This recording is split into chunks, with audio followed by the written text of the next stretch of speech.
or so to really look at the topic of values, and I want to relate this to what you're learning about your identity. Got a little worksheet here. It's two-sided. Take one and pass it on. You can use this to make some notes. And for those of you that don't know me, I am a leadership coach and consultant. I work with executives and their teams, primarily entrepreneurs.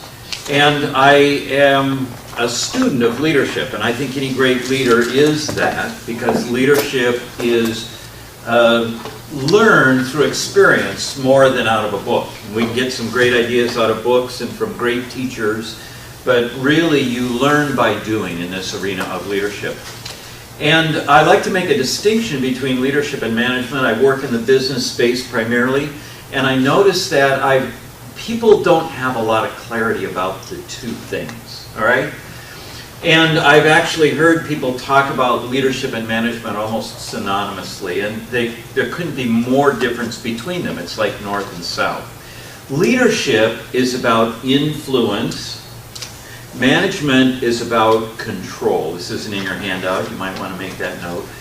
And they're both important.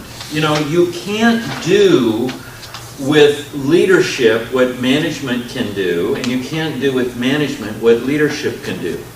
So we need control and controls in our lives and in our businesses. Otherwise, cars would be running into each other. There'd be traffic jams all over, right? You need control and control systems. And then we need leadership to inspire us, influence us, guide us, and make things happen. And when I think about leaders and leadership, and what leadership does, I think about the fundamental impact that leaders do. And leaders make things happen that otherwise would not occur. Would you agree with me? That leaders are change agents. And we all fulfill that role in some way, as a husband, as a father, as a business person. And our ability to lead more effectively is what I am a student of. Now, in this identity project, this work you're doing around your identity, I happen to believe what I've heard said is that the more you know about who you really are and who God created you to be, the more effective you can be in relationship with others, and the more influence you can have. Does that make sense? And I have an assertion, and I'm asserting this, that your value as a leader is created out of your lived values. Your value as a leader is created out of your lived values. And we're going to really look at that, and you get to consider whether my assertion, you might consider this a hypothesis, is true or not for you. And I actually, in working with entrepreneurs, I noticed that they and myself, and possibly you, we navigate by two things. Number one is a vision, a picture of what we're wanting to create, right? We have an imagination God gave us, and we can richly imagine something desirable, or we can imagine something that's not desirable. I mean, when it's starting to look like a train wreck, our heart speeds up and we get sweaty and all of that. So and the Bible talks about guiding our, controlling our thoughts, and part of what our thoughts do is create a vision. So on one hand, we're guided by what we imagine, what it looks like working. On the other hand, I believe we're guided by our values. And so the Core Values Index, this instrument that you've just recently taken, if you did take it, I've found is probably one of the most accurate and valuable tools to reveal our values. Now, back to the worksheet. There are two types of values we have. Our personal values, and these are values that you've chosen. Values like honesty, maybe you use the word family as values, family values, love, accuracy could be a value, completion. Think in terms of what you are passing on in your family, what you try to live your life by. I put corporate values in the same arena as personal values, in that we get to choose them. And that might be a bit debatable, in that we grow up in a family and we kind of absorb those values. There is American values. Those of you who are are familiar with other cultures, you know, cultures have values, and these are chosen. And the other kind of values is what this instrument measures, and this is our core values. And so core values, as really I'm speaking to, I believe are wired into us by God, that we were born with this value set. And our values, see if this is true for you, our values really are expressed in the way we use our energy. So it's almost like our energy comes out of us based upon our values. Think about it. You spend time with those people you value. You spend time on projects you value. You take action on things that are related to your values. So we're going to really look at that. And I believe core values, what we're going to look at is what are the core values you have. And this instrument measures the predominant 4. And there's a little chart in your handout that describes these 4 as a 2x2 matrix, and many human assessment instruments use this kind of a model, that it's a 2x2, right? 4 different dimensions. And this instrument, this core values instrument, is different than maybe some personality instruments you've done, where your personality, maybe you've done the Myers-Briggs or the DISC, some of these that measure personality. And who you are is not your personality. Your personality is really your survival strategy, the way you cope with uncertainty and difficulty and challenges in life. And because our personality is so much a part of us, it looks like us. It's kind of like your shadow. You move around and your shadow follows you everywhere you go, but your shadow is not you, right? And I'm here to suggest that your personality is not you. You learn how to have your personality, and your personality is influenced by and colored by who you really are. You following me? And so we all have a personality, and you know, one of the traits that personality instruments measure is introversion and extroversion. And I don't think whether you're an introvert or an extrovert is displayed through your core values. I've worked with, you'll learn the terminology, the jargon, and talk about a merchant. That's kind of the relational side. I've met some merchants that truly are introverts, even though they're high merchants. So whether we're introverted or extroverted is something we learn to do and cope with that is an expression of our values and who we are, but it isn't necessarily our values. So trying to make that distinction. Now, when I think about values, and values as it relates to leadership. Remember, I'm a leadership guy, so I'm putting this in a leadership context. So think of this as a deep dive on your identity in the realm of leadership and in the realm of what you're trying to make happen. Leaders make things happen, otherwise it wouldn't occur. So hopefully this will help you to become more effective in creating what you want in your life. So there are 4 core values that this instrument measures, and they are power, love, wisdom, and knowledge. And we're going to look at each one of those values and how they're defined and how they show up. But I think we express our values in the way we use our energy. And so there's 4 ways you can use your energy. You can use your energy through power, your expression of power. Another is through your expression of love. And another is through your expression of wisdom. And another is your expression of knowledge. Now, I've done thousands of these. I've used these to coach executives quite a bit. And I believe this instrument is highly, highly accurate. Lynn Taylor, a friend of mine that invented this, says it's 94.5% accurate. And what that means is, and he has a test group that processes it, and he runs their assessments again and again. And what this says is, for 94.5% of us, you take this a year or 2 down the road, it's going to be the same, or very, very, very close. And I've actually experienced that. And so how you answered these questions, these words, really revealed what you value in your life, and that, I believe, suggests how God wired you, how He made you. So let's talk about the value of power. Everybody has some of all of these. Each of us have a unique array, a unique way that God gave them out.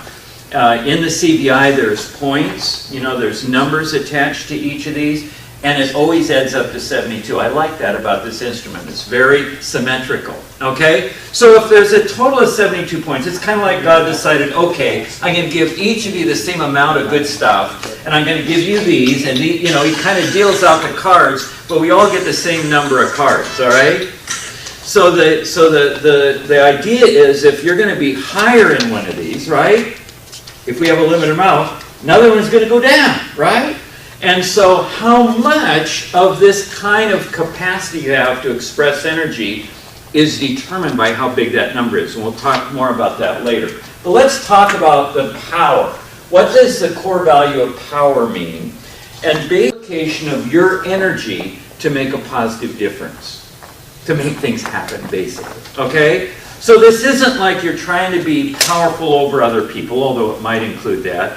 It is really the sense that you have in yourself that you are a powerful person. That you have the power to do things.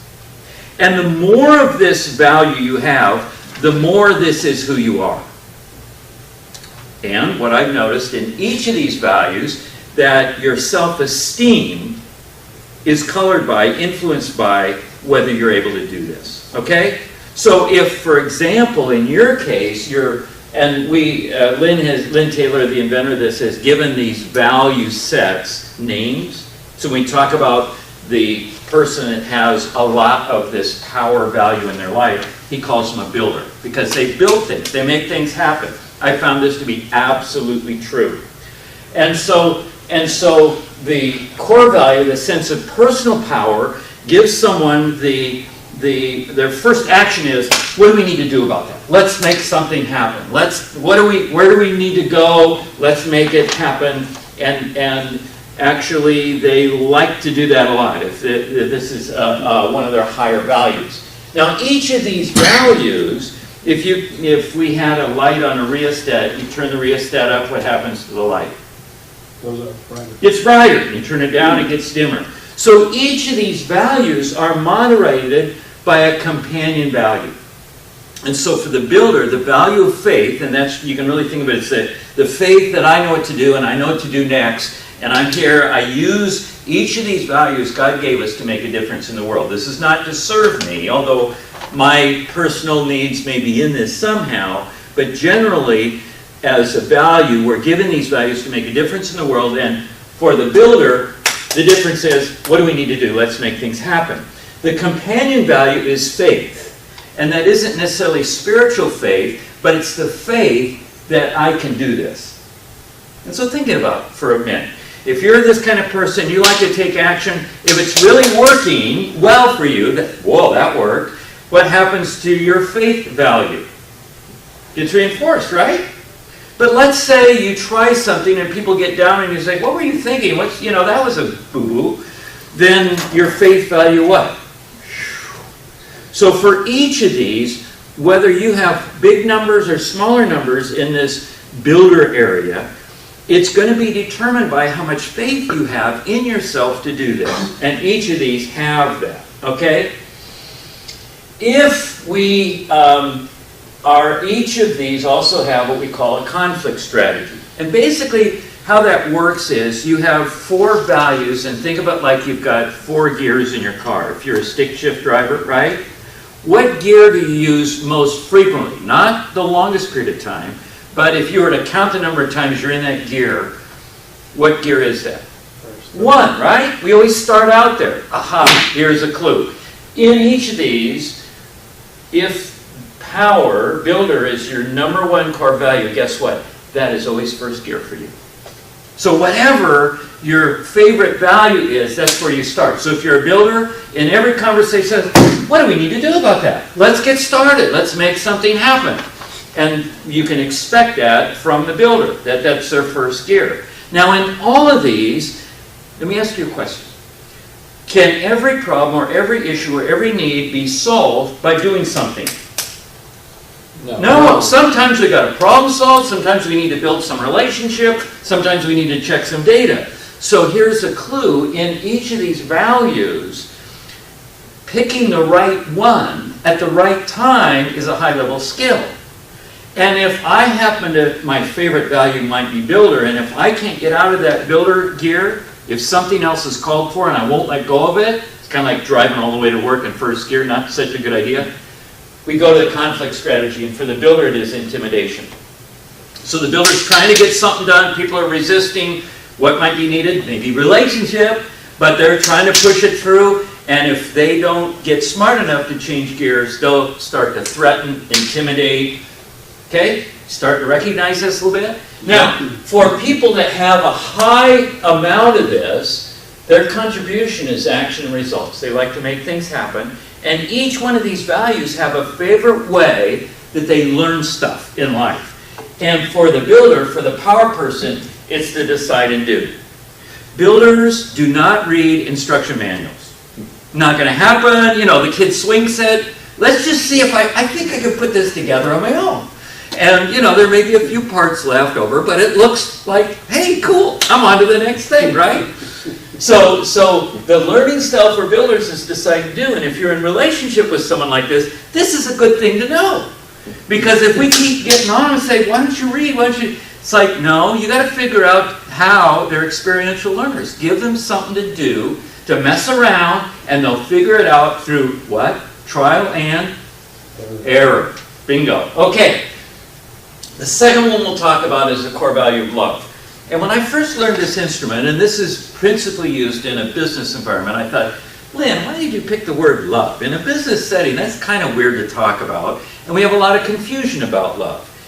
So even in the Bible, there's different words for love, right? So in this context, in the CBI, the core value of love is defined as this: the nurturing of core values of oneself and others. And how I interpret that is this: that it means that if you have a lot of this, people, yourself included, are very important to you. And you're curious about them, and you're sensitive to wanting to make sure that life works for you and others. You can always tell, I'll start to use the words now, merchant, okay? You can always tell when there's a merchant in the room when we're having a meeting, and someone's going to say, Johnny, come on over here and sit with us. Come on. And Johnny could really maybe give a rip. He might be a banker. We'll talk about that more. So he's like, look, and I'm fine over here. But the merchant's like, no, kumbaya, let's all kind of get together. I don't want you left out. You know, you follow me? And so really this core value of love, this concern for others, Lynn calls it love, I think is a really good way to talk about it. And you can imagine that someone with this value contributes to the team relationships, right? But the other interesting thing is that they bring vision to the table. This kind of value can go, wow, I've only known you for 2 minutes, but I know already the kinds of things we could do together. Oh, I've got a referral for you. You'd be perfect, okay? Merchants have the biggest Rolodexes of anybody I've ever met. They know more people. Why do you think that is? Hey, relationships are valuable. You think these people think relationships are valuable? No. Getting stuff done is valuable. Okay? We'll talk more about how relationship and working together fits into this. So they contribute relationship and vision. They do have a companion value, that rheostat thing. And in this case, it's truth. So, if I'm all about relationship, the more truth we have, the more honest you are with me, the better I can be in relationship with you, right? The better I can serve you, the better I can know your needs, and so on. So, if there's not much truth going on, then my ability to love, to relate, to connect goes down. Make sense? Now, again, just like the gear shift thing, if this is my favorite gear and I don't shift out of it, merchants go to manipulation. You ever in a meeting, somebody really gets pissed off, they get off, they stomp out of the room, they slam the door, and they're really demonstrating that they're mad. Sure sign they're a merchant. Okay? Now, what are they trying to do? Well, I'm going to manipulate the room. I'm going to let you know that you pissed me off and you're in trouble with me. Right? So the more truth, and I find that of these 4 core values, high merchants are more able to go, look at Doc, just tell me, how bad is it? Hey, our relationship isn't working very well. Can we really talk about that? It is still hard for them, but it's more of a priority. Let's get this cleaned up because I can't stand the tension. And if you're a high merchant You are a peacemaker because you have to be. Okay? And the learning style, because they're highly verbal, can you already guess what I am, by the way, is to talk and listen. Hey, we're in a relationship, tell me about your life, you know? We have an hour meeting, we're going to take 45 minutes and get to know each other. We got 15 minutes to get stuff done. What do you think builders think of that? Come on, can't we just get going here?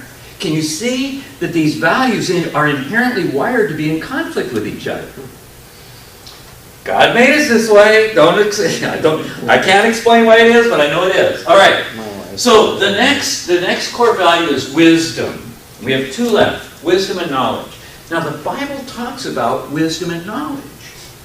And they're two separate things. I didn't know that as well as I know it now. So wisdom is different than knowledge. Both of these involve data, but wisdom is the ability to know a little bit about a lot of things so that I can be a good problem solver.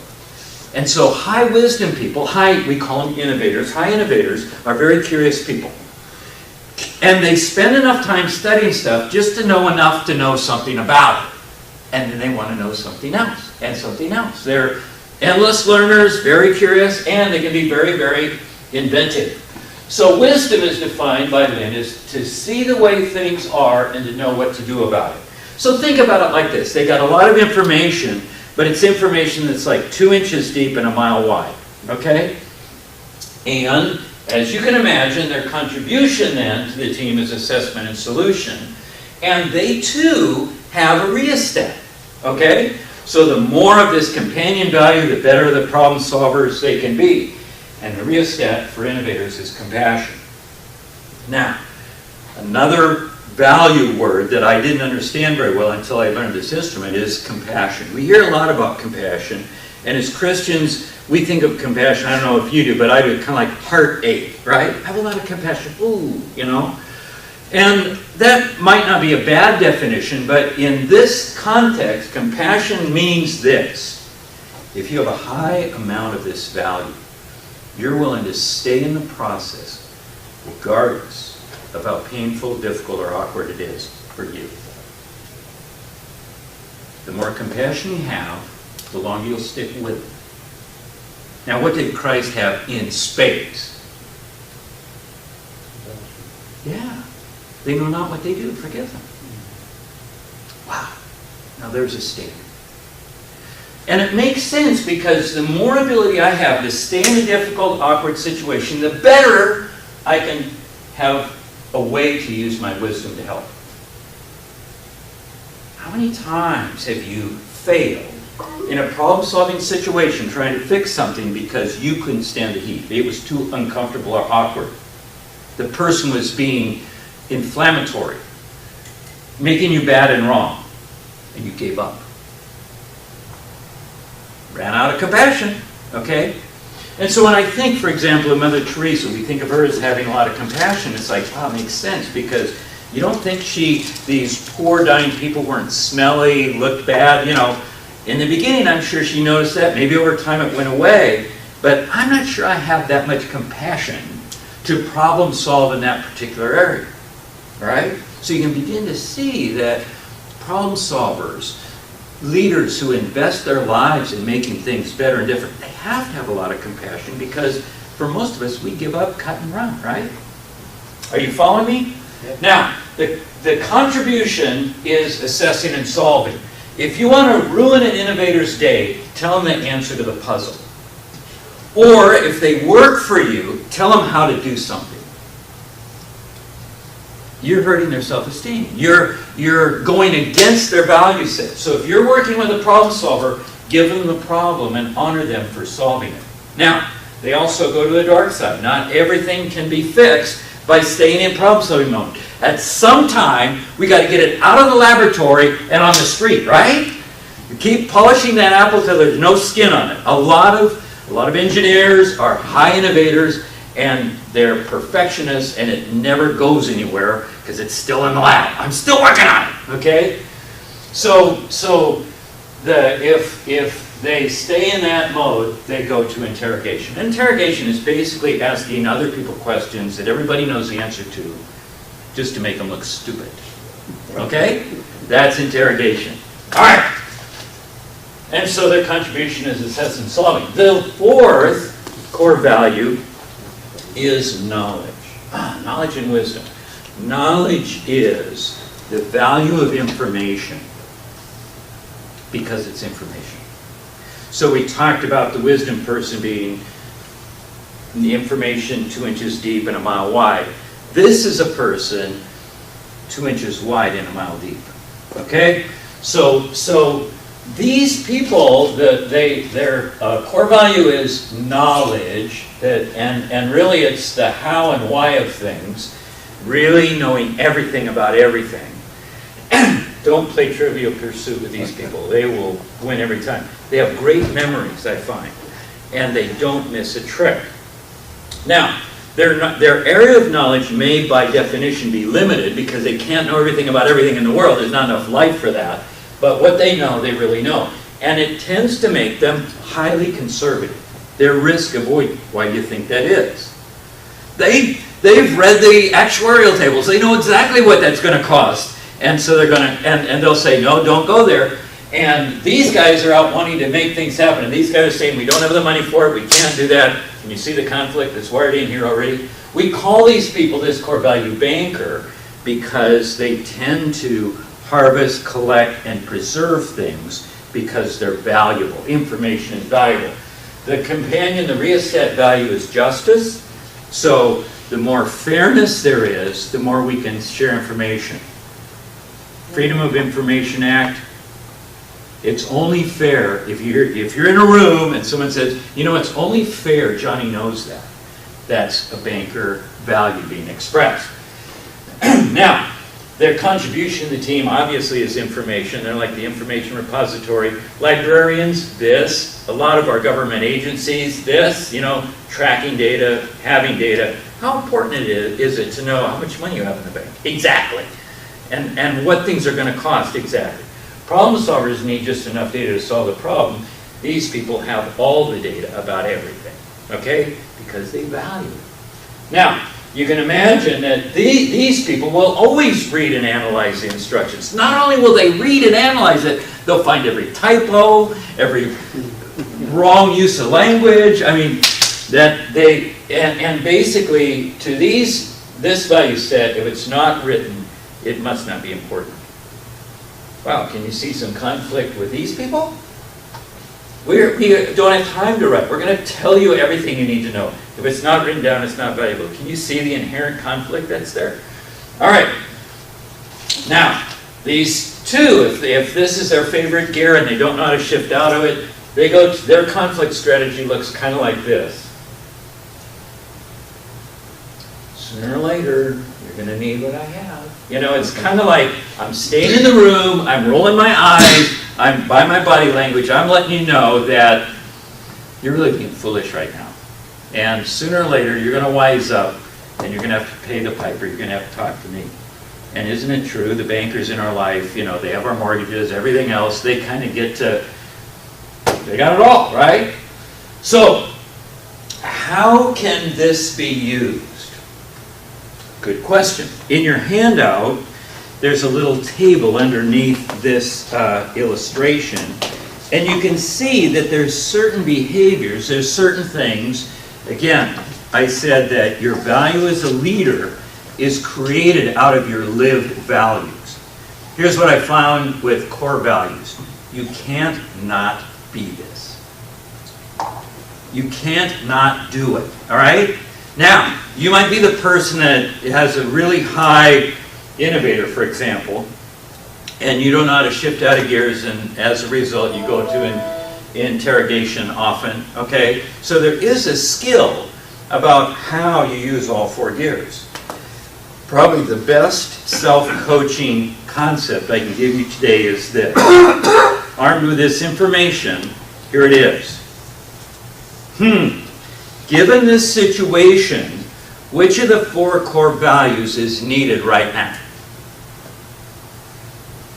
If I align my behaviors, not with how God made me, my preferences, if you will, but I align my behaviors to what's called for, I will be more successful than if not. And I start to notice as a business coach many of us force our values on other people? Why do you think people that are alike get along so easily? Hey, we're using the same values. Think about the people that you admire, the people that when you're with them, what they say is always valuable. You just value their presence. They made a list of their values. Now I'm talking about personal values. And you made a list of your values. How much overlap would there be?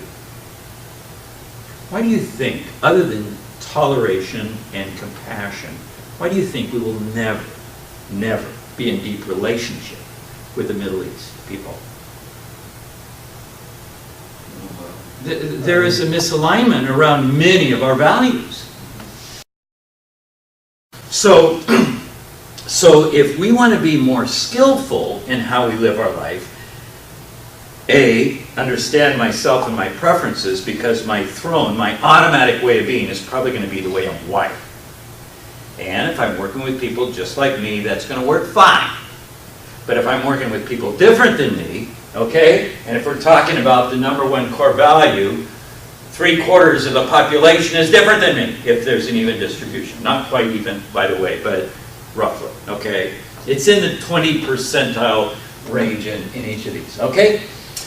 So, in the table below, you can see that builders like to take action and cause necessary change. You can expect builders to want to be in command. When you need something fixed, give it to a builder. Do you see that? And if you look under merchants, you'll see basically merchants are all the relationship stuff. And bankers are all the information, protection, use stuff. And innovators are the problem solvers. So this becomes really powerful when you think about your career, how to make the most of how God made you to be. And we're going to talk in a moment about the struggles and the challenges that our wiring gives us. Okay?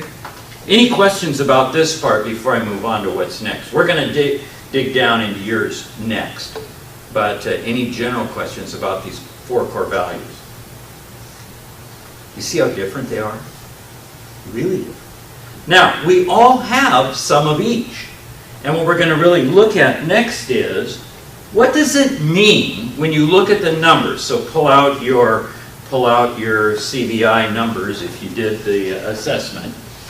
And at the top of the page, you'll see it says map your core value leadership profile, and you'll see BLDR, MERCH, INNOV, and BANK. So write your numbers, write your builder number and whatever the box is, merchant number there, innovator, and then banker. So write your numbers in there. We're going to be using them.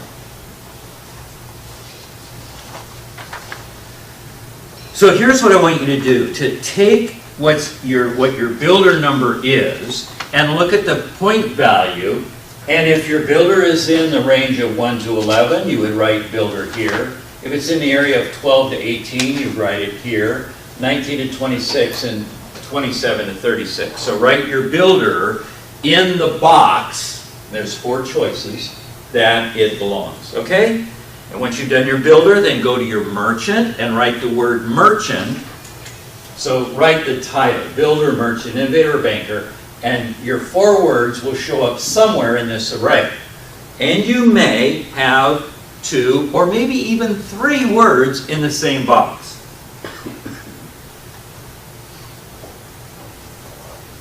Now, here's what I want you to know.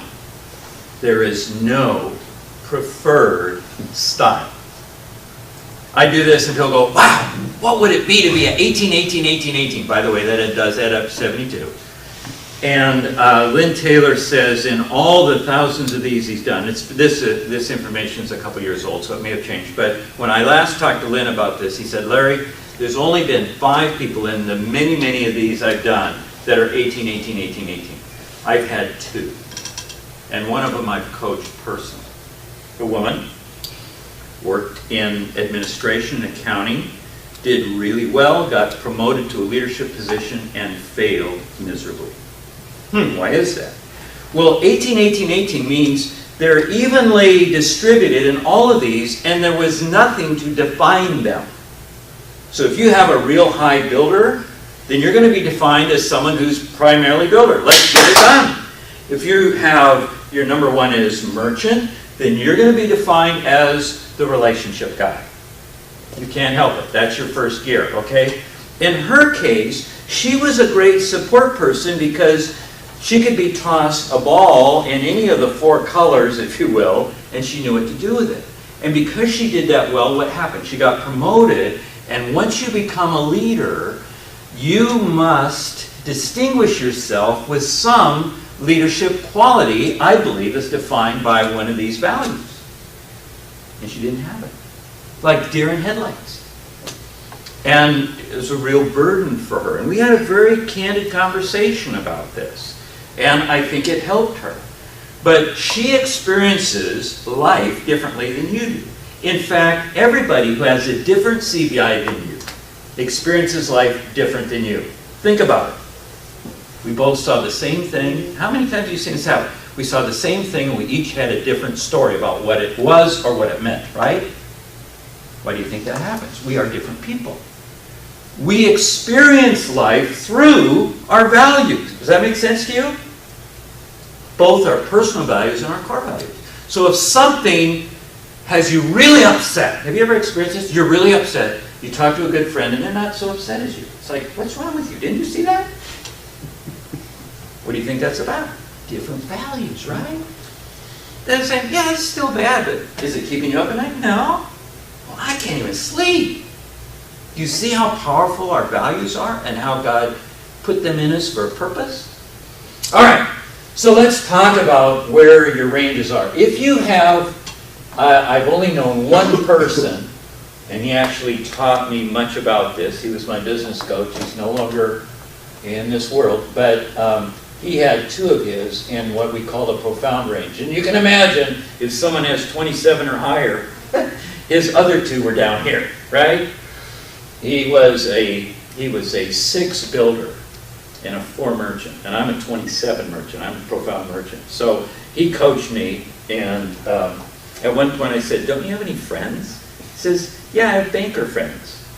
You'll understand that more as time goes on. But anyway, he was a 6 builder, and he says, "Don't ever ask me to do anything I don't even own a hammer." Okay, so it's like he knew who he was, but he had 6 degrees, 3 PhDs. He was studying Mandarin because it was the most difficult language, and yes, he was an innovator banker. So he was like an egghead, smart guy. So if you have one of those, what this says is you will almost always operate in alignment with that core value. If you're in this category, you better have a life and a job that parallels whatever that value is, because that is your favorite gig. And you want to do that all the time. In the 19 to 26 range, many of you probably have multiple here. It says you will ordinarily and regularly operate in line with that core value, and you will find it energizing, okay? So I've not met anyone, regardless of how far these points are apart, that didn't really have intimate familiarity with their top 2 core values. We all can get to first and second gear, okay? So you'll see whichever the highest number is your first gear, and then your second gear, this is my language, what you call it. So in whatever you have in this arena, notice it says you will occasionally and with effort operate with that core value. So if what's called for is something in this realm, whatever word you have written there, you're going to have to be very conscious to let go of your favorite values and find that one. Okay? And then finally, if you have any down here, this is like basic root canal stuff. It's like, don't make me do this, okay? Now, I've coached lots of people. If they have a very low banker, guess what I always find they struggle with? Yes. Taxes. What is it? Taxes. Finances. They're horrible with money. Horrible. If they're a high builder, they spend it before they figure out whether they really need it, and they're trusting it's all going to work, and it falls apart. If they're a high merchant, they spend stuff on relational things. They always pick up the tab because they want to be liked, whatever that is, okay? So if you have one down here, then you know it, okay? Now remember what I said. To be highly effective as a leader, what do you need to do? Well, how to get to all 4 gears? One of the ways I was taught to think of this is, given this is 72 points, think of it as a period of 72 minutes. What's that, an hour and what? 12 minutes, okay? So whatever your points are, in an hour and 12-minute period, that many minutes, you would naturally be able to want to spend time in it. So if you are a 5 banker, then you can spend about 5 minutes balancing your checkbook, doing money stuff, and you might wisely use that 5 minutes to call somebody to do it for you. And then sit down and remember to write them a check every month, right? Now, as the paper said, each of us have a wired-in leadership challenge. And I want you to look at your array, what the information said. And I'm going to ask you, this is where you get to talk, by the way. I'm giving up my merchant platform and letting you participate.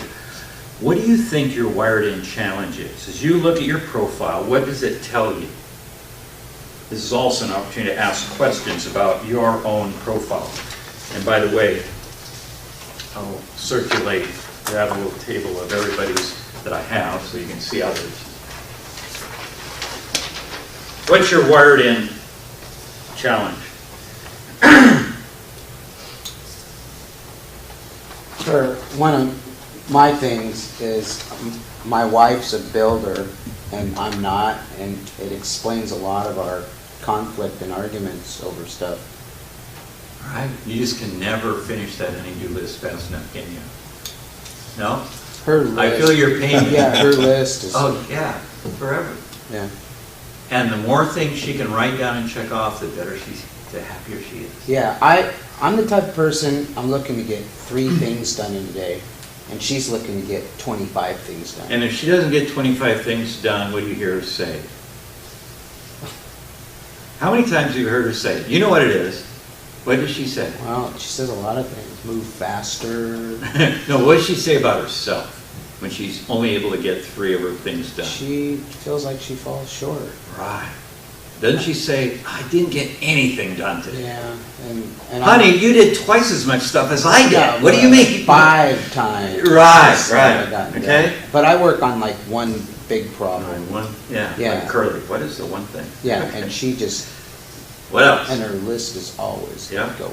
And, yeah. I can understand the builder innovator, but to me, builder merchant is a weird one. Okay, so what you're starting to talk about, George, is the combination. You know what?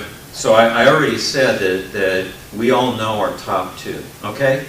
So when you take builder and you put it with whatever the companion is, just think of builders take things to action. So if you're a builder merchant, you take relationships to action. Go to work in sales, okay? Or be the recruiter or the fundraiser, okay? Now, if you're a builder innovator, you take solutions into action. You are a systems designer. You are a systems builder. You like to engineer things that you give people to make happen. If you're a builder banker, and I have a client that worked for Intel, was the CFO of India, builder banker, guess what he does?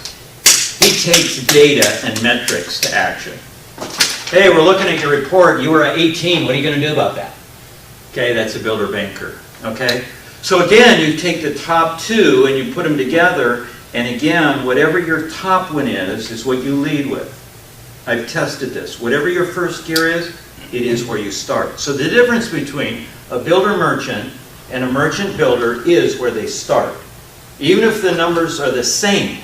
Some of you ask, what if the numbers are exactly the same? It means you can switch mid-sentence between those. Okay? Each 3 points is 1 order of magnitude, by the way. It's like the Richter scale. So a 3-point difference, the highest one is twice as easy to do as the next one.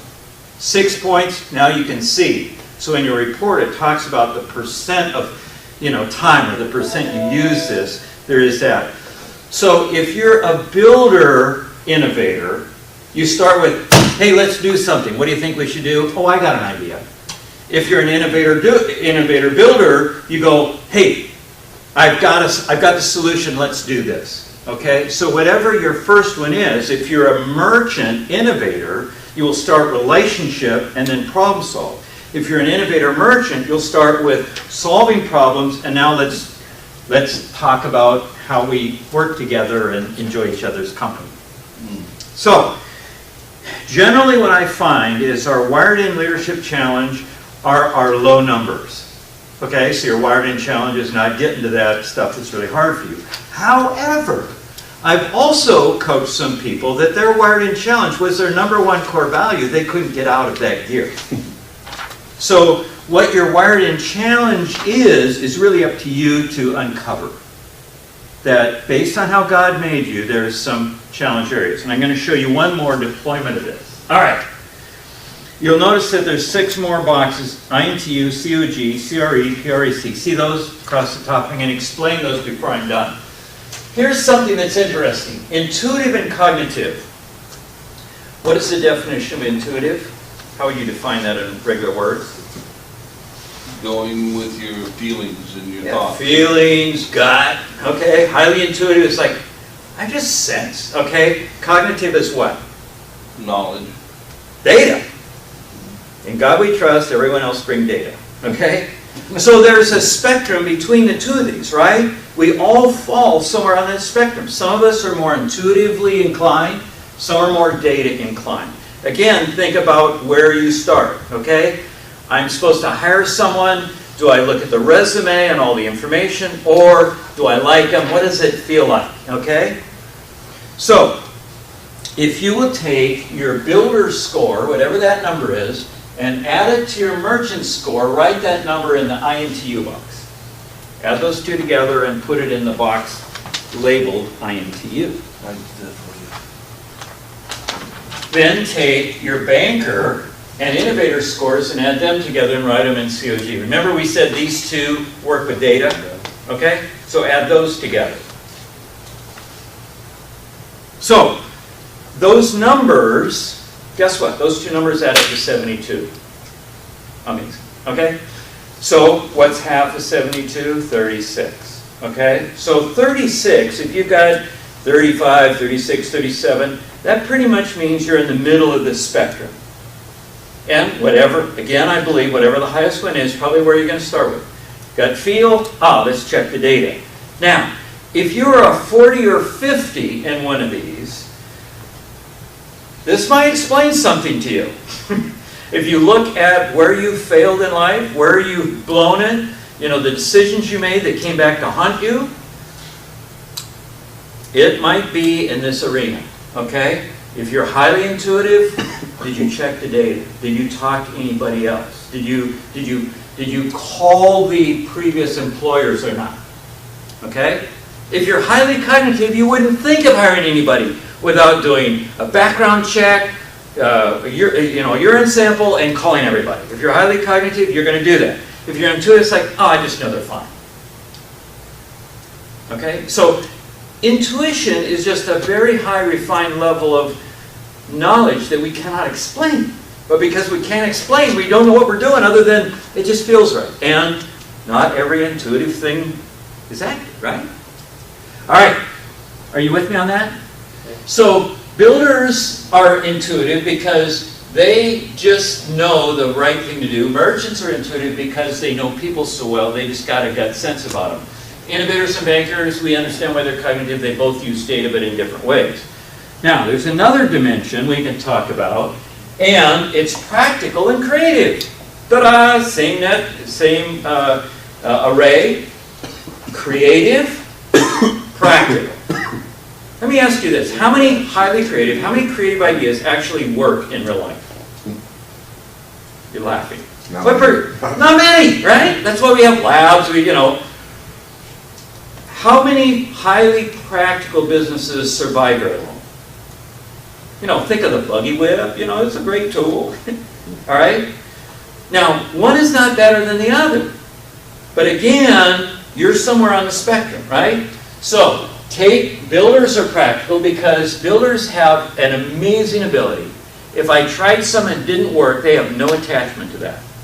They're on to the next thing. The rest of us think they're wildly reckless. And they don't care about anything but getting things done, which is true. I hate to say that. I was in partnership with a builder. I'm a merchant. 18 months in, he said, Larry, this just isn't working, let's end it. And me and my merchant said, we've been working on this relationship for 18 months. He was right, it wasn't really working. And I wasn't willing to give up because we weren't done yet. We had conflict. Partnership did end. And probably for good reason, okay? So, builders are practical because they know how to cut and run when they have to. Bankers are practical because they've checked everything. You know, highly practical. Merchants are creative because it's their nature and relationship, what we can do together. And innovators are creative because they invent things. So, add your merchant and innovator together, put it in the CRD box, add the builder and banker and put it in the PREC box. See where you land. If you're in the 20s, 40s, or 50s, you're highly creative like me, I feel your pain. You got more good ideas than any human should get in one life.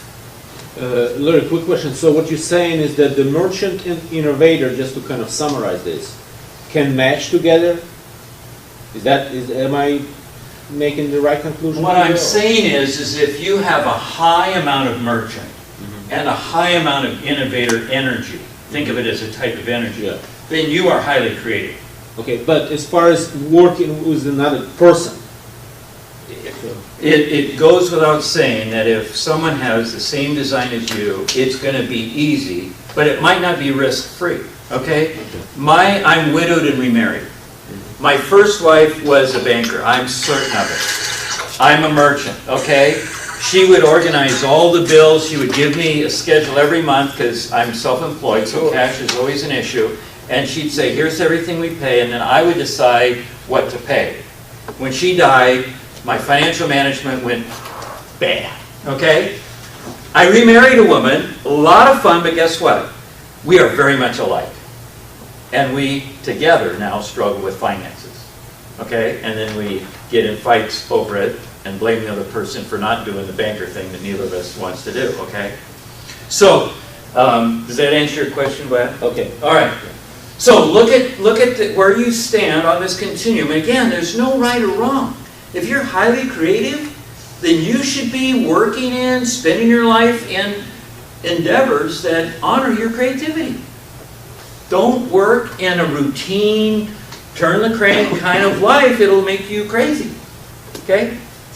The very last dimension then is the difference between community and independent. Again, we got an array here. If you're high community, then it means I want to do stuff with other people. I don't want to be alone. I mean, I can be alone, but I prefer to be with people. If you're a highly independent person, it's like, don't make me be in that meeting. You know, I want to be Kit Carson, Davy Crockett, some explorer, you know, Bear Grylls. What do you think he is? He's highly independent. Go out in the woods by yourself. Discover things. See what you can do, right? So, you can already see, merchants are high community. That makes sense, doesn't it? But bankers are community, even though they tend to be very quiet, use few words. They're wired for service. They honor data because they care about relationship. Even though you wouldn't know it, they come across as introverted. So, add your banker and your merchant together. That's your community score. Builders are independent because they're pace leaders. They're out there going, hey wimp, see if you can catch up with me. You know, let's go do something. If nobody else wants to, I'm doing it on my own. Innovators are independent because they go, hey, I'll be right back. I'm going to go fix this, and I'll bring you a solution. You're going to love it. Go in the lab, come back. Okay? So independent in different ways. So add your innovator and builder together, and that's going to give your independent score. Again, what you're identifying is your preference. Your wired-in preference. Now, does this mean that you're relegated to having to be, you know, should this tell you more than... This is kind of like looking at an X-ray, okay? And you know, I have some curvature of the spine. You might not notice it, but my spine does this. Okay? And I live with it, okay? So you wouldn't know it, but it's true about me. And that gentleman that coached me, I told you about, that was the ridiculously high innovator banker. who had a Ford merchant. He said, Larry, I realize, because you're working with a merchant, come on. And he probably had to take a nap after he spent time with me because of all the talking and the merchant stuff. But he said, Larry, I realize that nobody would care about what I know. And I know a lot of stuff. He knew he was a smart guy. But nobody will care about me unless they think I like them. And unless they want to be in relationship with me. And that was a powerful teaching me. This is a guy that's a 4 merchant. The lowest merchant I've ever worked with is a 3. And she worked for me. She was a 30 banker and a 3 merchant. We worked in a very small office. She sat over there and faced me, and I sat over here. I mean, it was a really tiny office. I had known of her because she worked for a client. I hired her because she really is thorough. Hire the banker, hire the quality. So if you're looking for a QC person, get a banker. So first week she'd come in and go, hi, Larry. And then she'd sit down and go to work. And I go, I'm being a merchant, like. And like the second day, I said, are we okay? She goes, yeah. Oh, okay. And knowing this, it's like, well, it's her banker, 3 merchant, how much, And so rather than talk, I'd send her emails. We'd talk via email, and it worked for her because she got to schedule when she was going to look at that, and she was all a data person, and besides, she was married to a merchant. She kind of understood us. But the point is that when we understand how God made us, it gives us 2 pieces of information. What do you think that is? Based upon what you've learned in this brief amount of time, what 2 pieces of information do you think this gives us that can help us be more effective? Strengths and weaknesses. It's really that, isn't it? It really does reveal, and I tend to not think of it as strengths and weaknesses, but more our positive and negative bias, if you will, right? And so it really reveals where I can leverage, what I'm made for, and where I need to be aware and alert. And here's what I've found, my final thing, and then we'll open it for Q&A. Being a team building guru and a consultant and all of that stuff, you read a lot of the books and it talks about trust. Here's the bottom line trust building insight that I found works every time. And see if this isn't true. When you honor the values of another person, you honor their values, you build trust.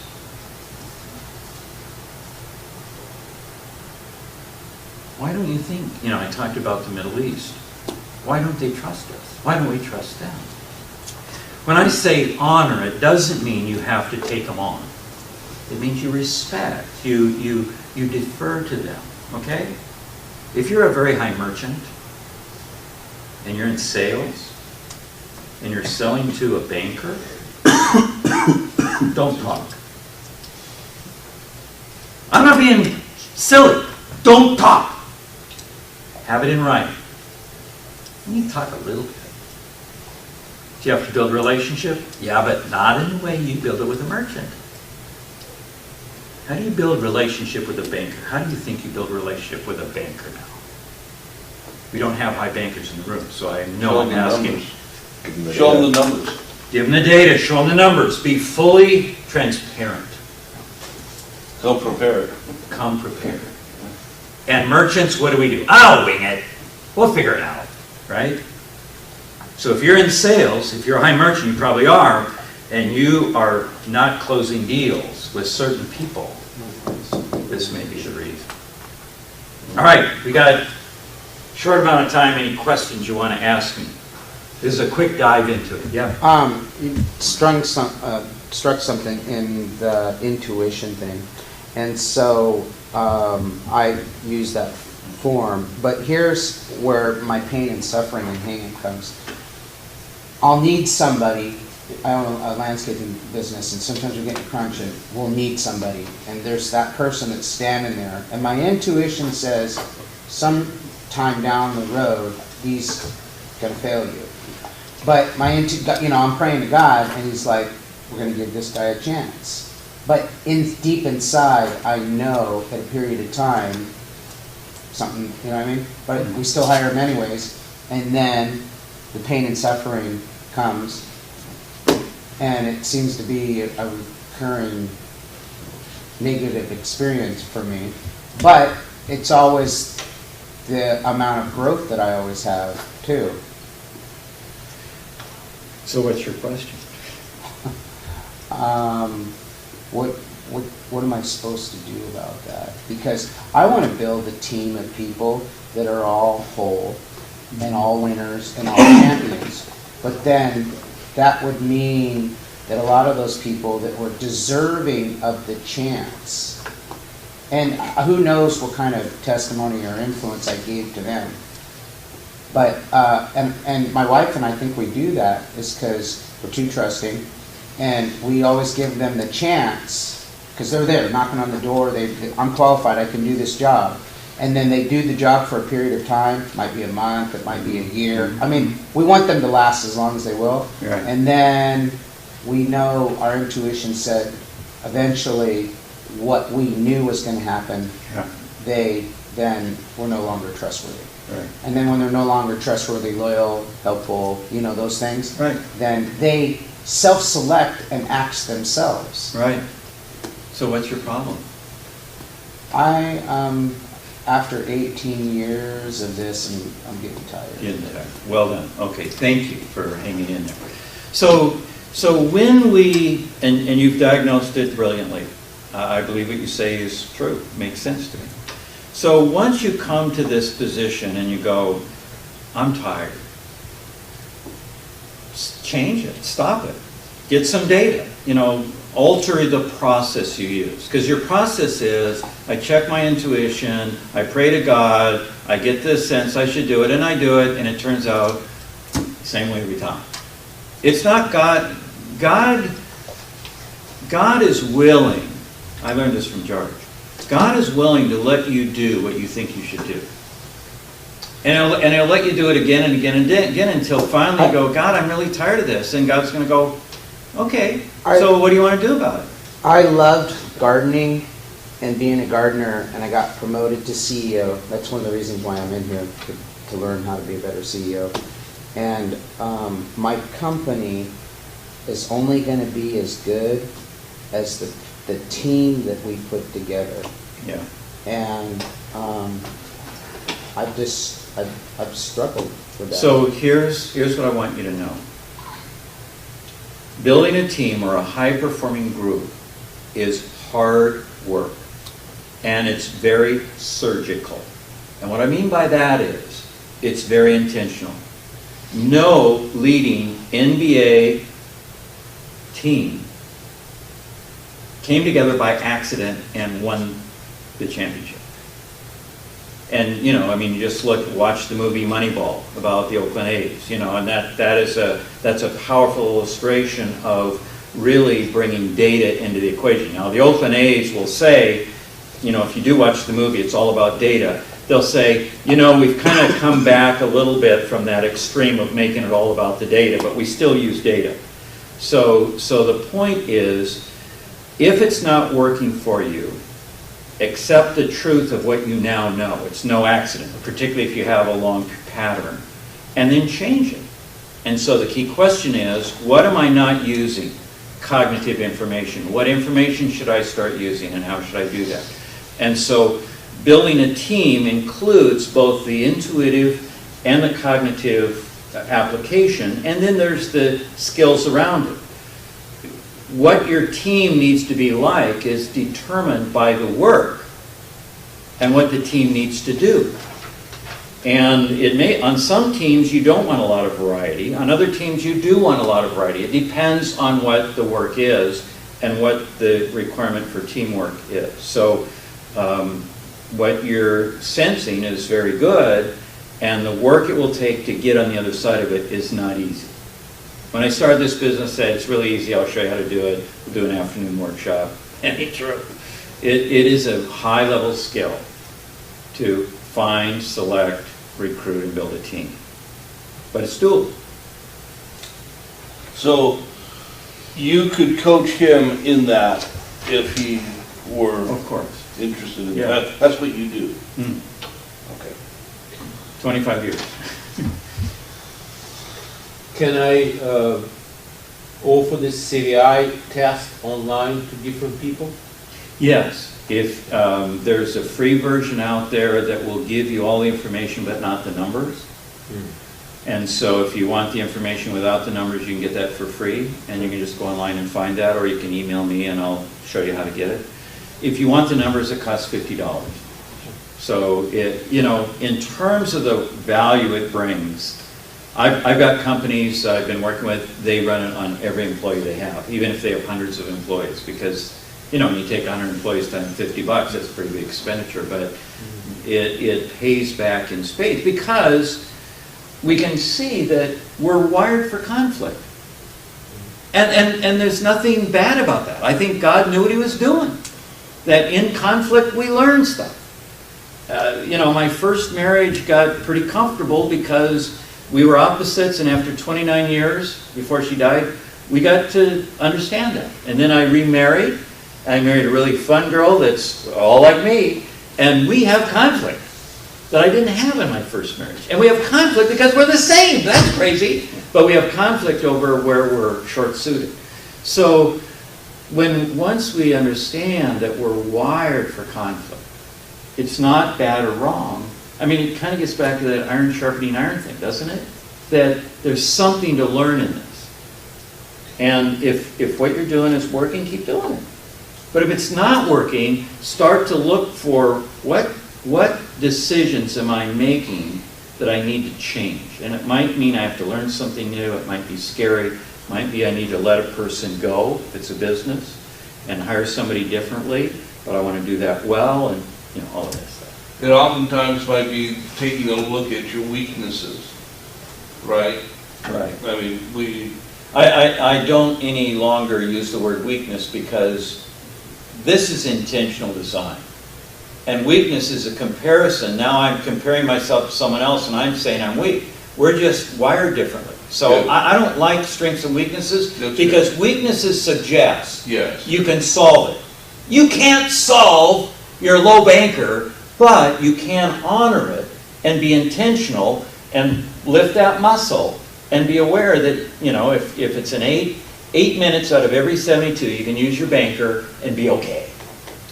Well, that sort of piggybacking on what you're saying, it sounds like you were thinking similar to me in one respect. Would you recommend focusing on strengthening your positive biases and running with those, or bolstering your negative biases so that you're more balanced? It's a good question, and the answer to the question is, it depends. I figured, yeah. Because, I mean, you know your situation way better than me. It's like, look at it. It's like, what's working for you? Keep doing it. What's not working, what might this suggest?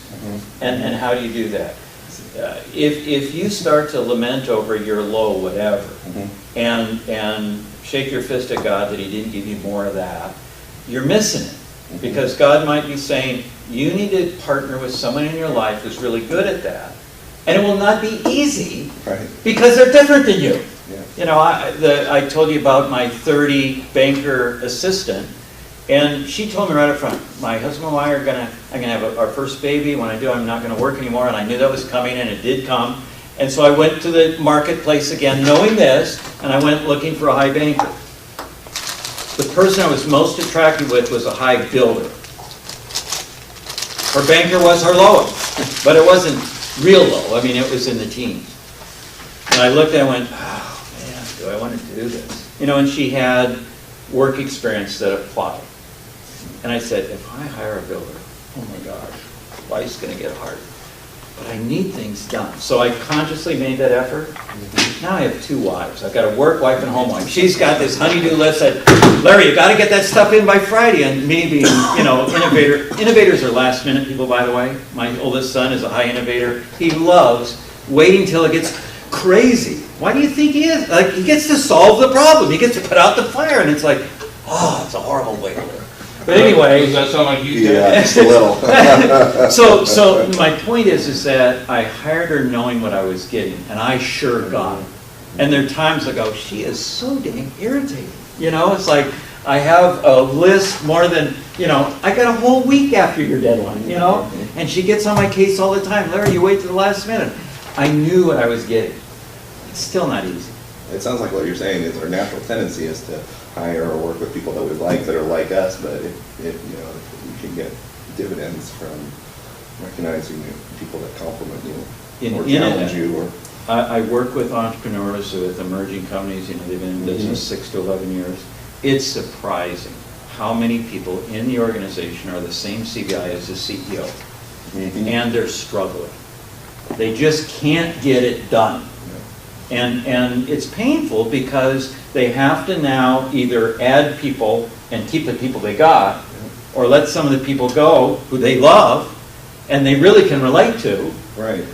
But, you know, it is a business decision. It's not easy. And I tell them, you don't have to change, but it's going to be hard for you to fix that, whatever the detail. If they have low builder, they can't grow the business.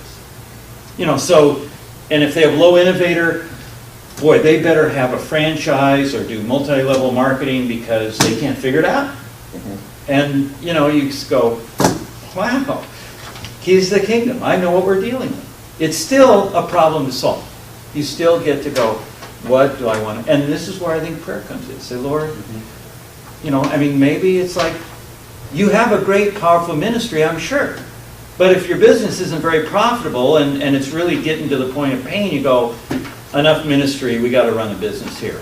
And we'll bless the people that we hire, and we'll bless the people that we don't hire by believing that they'll be a better fit someplace else.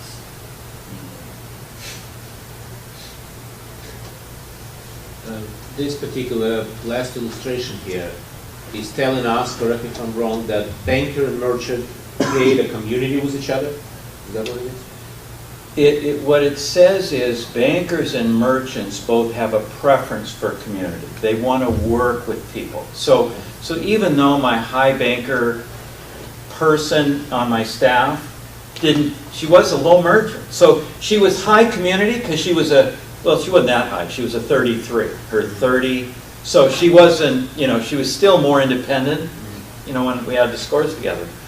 But she was a 33. I mean, she knew that she was a servant. Bankers are really servant people.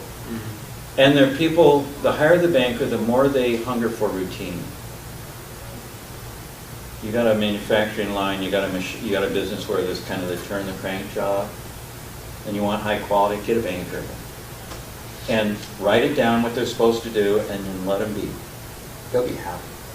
And bankers aren't that expensive, which is really weird. I mean, they know, because they're bankers, they know how to take a nickel way farther than us merchants do, you know. So what it is, Vlad, is both those energies will be attracted to working with a team or working with a group. And the banker more out of wanting to serve. Their value, they're kind of wired, even though they like, don't make me talk a lot, but my work will serve others. Okay. Yeah. That's exactly what's happening to me right now. Was this helpful? Yeah, absolutely.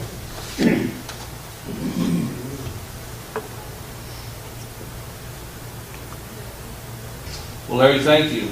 This is a lot of information here, and of course, like with the Strengths Finders, it's not only the values, not only knowing ourselves, but then how we can interact and understand each other and see where the other one's coming from for more effective communication, right? So let's close with prayer.